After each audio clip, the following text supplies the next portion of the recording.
നമസ്കാരം. സകലവിധ വിഷജീവികളും ഇപ്പോൾ മാളത്തിന് പുറത്താണ്. അവരെന്തൊക്കെയോ പുലമ്പിക്കൊണ്ടിരിക്കുകയാണ്, വിഷം തുപ്പിക്കൊണ്ടിരിക്കുകയാണ്.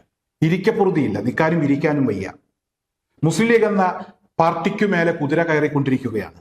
മുണ്ടക്കൈ ചൂരൽമല ദുരന്തബാധിതർ 51 വീടുകൾ മുസ്ലിം ലീഗിന്റെ നേതൃത്വത്തിൽ പണി പൂർത്തീകരിച്ച് താമസയോഗ്യമാക്കി കൊടുത്തപ്പോൾ തൊട്ട് തുടങ്ങിയതാണ്. അതിനു മുമ്പേ ഉണ്ടായിരുന്നു, കുറച്ച് ഒരു ആശ്വാസം ഉണ്ടായിരുന്നു. എന്നാൽ ഈ വീട് കൊടുത്തതോടുകൂടെ ഇവർക്കൊക്കെ ഇരിക്കപ്പുറതി കിട്ടാത്തൊരവസ്ഥയിലേക്ക് ഇവർ പോയി. വെള്ളാപ്പള്ളി നടേശനും ശശികലയും ഒക്കെ എന്തൊക്കെയോ പുലമ്പുന്നു. ലീഗ് അധികാരത്തിലെത്തിയാൽ ഇവിടെ എന്തൊക്കെയോ പ്രശ്നങ്ങൾ സംഭവിക്കാൻ പോകുന്നു എന്നാണ് ഇവർ പറഞ്ഞു പ്രചരിപ്പിക്കുന്നത്.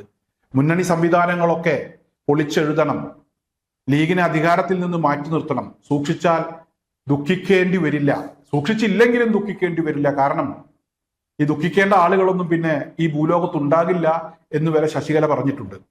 എന്തായാലും ശശികലയുടെ ആ മാനസികാവസ്ഥ നമുക്ക് മനസ്സിലാക്കാൻ കഴിയും. മുണ്ടക്കൈ ചൂരൽമല ദുരന്തബാധിതർ അവരുടെ ജാതിയോ മതമോ മറ്റ് ഒരു വേർതിരിവുകളും നോക്കാതെയാണ് അവരെയൊക്കെ മുസ്ലിം ലീഗ് ചേർത്ത് പിടിച്ചത്. അവർക്കിടയിലേക്ക് മുസ്ലിം ലീഗിന്റെ സംസ്ഥാന അധ്യക്ഷന്റെ നേതൃത്വത്തിലുള്ള മുസ്ലിം ലീഗിന്റെ നേതൃത്വം ഇറങ്ങിച്ചെന്നത്, അവരെയൊക്കെ ചേർത്ത് പിടിക്കുന്ന കാഴ്ച കേരളം കണ്ടതാണ്. രാഷ്ട്രീയത്തിനപ്പുറം വ്യാപകമായി മുസ്ലിം ലീഗ് എന്ന് പറയുന്ന രാഷ്ട്രീയ പാർട്ടിയെയും അതിന്റെ നേതൃഗുണത്തെയും ഒക്കെ ഇവിടെ ഓരോ ആളുകളും വാഴ്ത്തിപ്പാടുന്നത് നമ്മളൊക്കെ കണ്ടതാണ്. സിനിമാ മേഖലയിൽ പ്രവർത്തിക്കുന്ന ജോയ് മാത്യു, അദ്ദേഹം പലപ്പോഴും സമൂഹ മാധ്യമങ്ങളിൽ അദ്ദേഹത്തിന്റെ അഭിപ്രായം വെട്ടിത്തുറന്ന് പറയുന്ന ഒരാളാണ്. അദ്ദേഹത്തിന്റെ ഒരു FB പോസ്റ്റ് ഉണ്ട്, അതായത് മുസ്ലിം ലീഗിന്റെ നേതൃഗുണത്തെ കുറിച്ചാണ് അദ്ദേഹം പറഞ്ഞത്.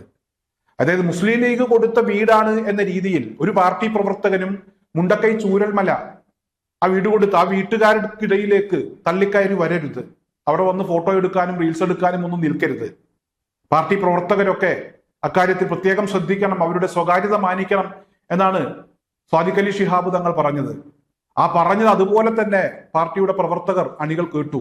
വ്യാപകമായി സമൂഹ മാധ്യമങ്ങളിൽ മറ്റു രാഷ്ട്രീയ പാർട്ടിയുമായി ബന്ധപ്പെട്ട് നിൽക്കുന്ന ആളുകൾ, അതുപോലെ തന്നെ വിവിധ സമുദായ നേതാക്കന്മാരൊക്കെ മുസ്ലിം ലീഗിനെ പുകഴ്ത്തിയെങ്കിലും പാർട്ടിയുമായി ബന്ധപ്പെട്ട ആരും തള്ളിക്കയറി അവിടെ റീൽസ് എടുക്കാനോ ഫോട്ടോ എടുക്കാനോ ഒന്നും തയ്യാറായില്ല. മുസ്ലിം ലീഗ് നേതാവ് പറഞ്ഞത് അത് അക്ഷരം പ്രതി പാർട്ടിയുടെ പ്രവർത്തകർ അണികൾ കേട്ടു. എന്തായാലും മുസ്ലിം ലീഗ് നേതൃത്വം പറഞ്ഞ ആ കാര്യത്തെയും അത് കേട്ട അണികളെയും കുറിച്ചാണ് ജോയ് മാത്യു പറഞ്ഞത്. ഇതാണ് നേതൃഗുണം. ഈ നേതൃഗുണമാണ് ഇപ്പോൾ ശശികലയെയും അതുപോലെ തന്നെ വെള്ളാപ്പള്ളി നടേശനെയും ഒക്കെ വല്ലാതെ അസ്വസ്ഥരാക്കിക്കൊണ്ടിരിക്കുന്നത്. ആ വിഭാഗം ആളുകൾ മൊത്തത്തിൽ അസ്വസ്ഥരാണ്. ഇപ്പോൾ എക്സിറ്റ് പോൾ ഫലങ്ങൾ കൂടെ വന്നതോടുകൂടെ പിടിച്ചു നിൽക്കാൻ കഴിയുന്നില്ല, ഇരിക്കപ്പുറതിയില്ല, മനസമാധാനം നഷ്ടപ്പെട്ടിരിക്കുകയാണ്. എന്തായാലും അധികാരത്തിലെത്തിയാൽ വർഗീയവാദികളെയൊക്കെ നല്ല രീതിയിൽ തന്നെ കൈകാര്യം ചെയ്യുമെന്ന് ലീഗ് ഇപ്പോൾ കൃത്യമായി പറഞ്ഞിട്ടുണ്ട്.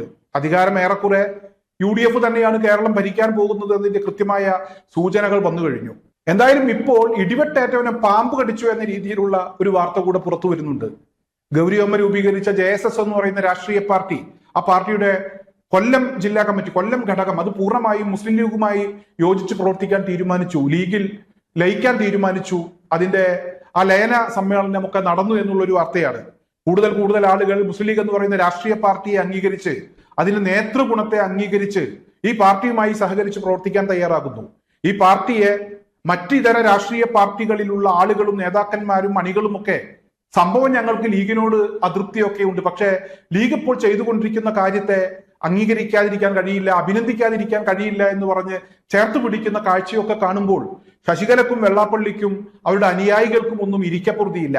എങ്ങനെയെങ്കിലും മുന്നണി സംവിധാനങ്ങളൊക്കെ അഴിച്ചു പണിത് ഒരു രൂപക്ക് പോലും ഗുണമില്ലാത്ത ശശികലക്കും വെള്ളാപ്പള്ളി നടേശനും ഒക്കെ മുസ്ലിം ലീഗ് എന്ന് പറയുന്ന പാർട്ടിയെ മാറ്റി നിർത്തണം, മൊത്തത്തിൽ പൊളിച്ചെഴുതണം. ചിന്തിക്കേണ്ട ആളുകളൊക്കെ ചിന്തിക്കണം.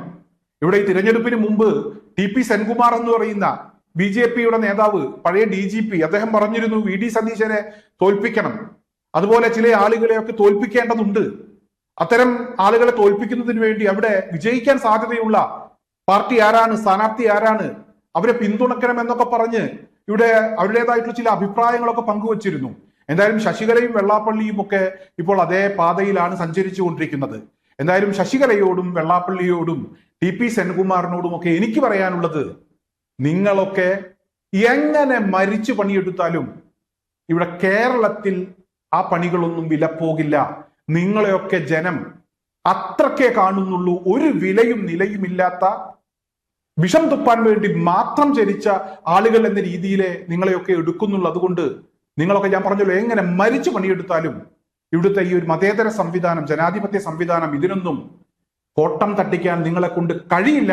അത് ഇനിയെങ്കിലും നിങ്ങൾ മനസ്സിലാക്കണമെന്ന് മാത്രമാണ് എനിക്ക് ഈ ഒരു അവസരത്തിൽ അഭ്യർത്ഥിക്കാനുള്ളത്.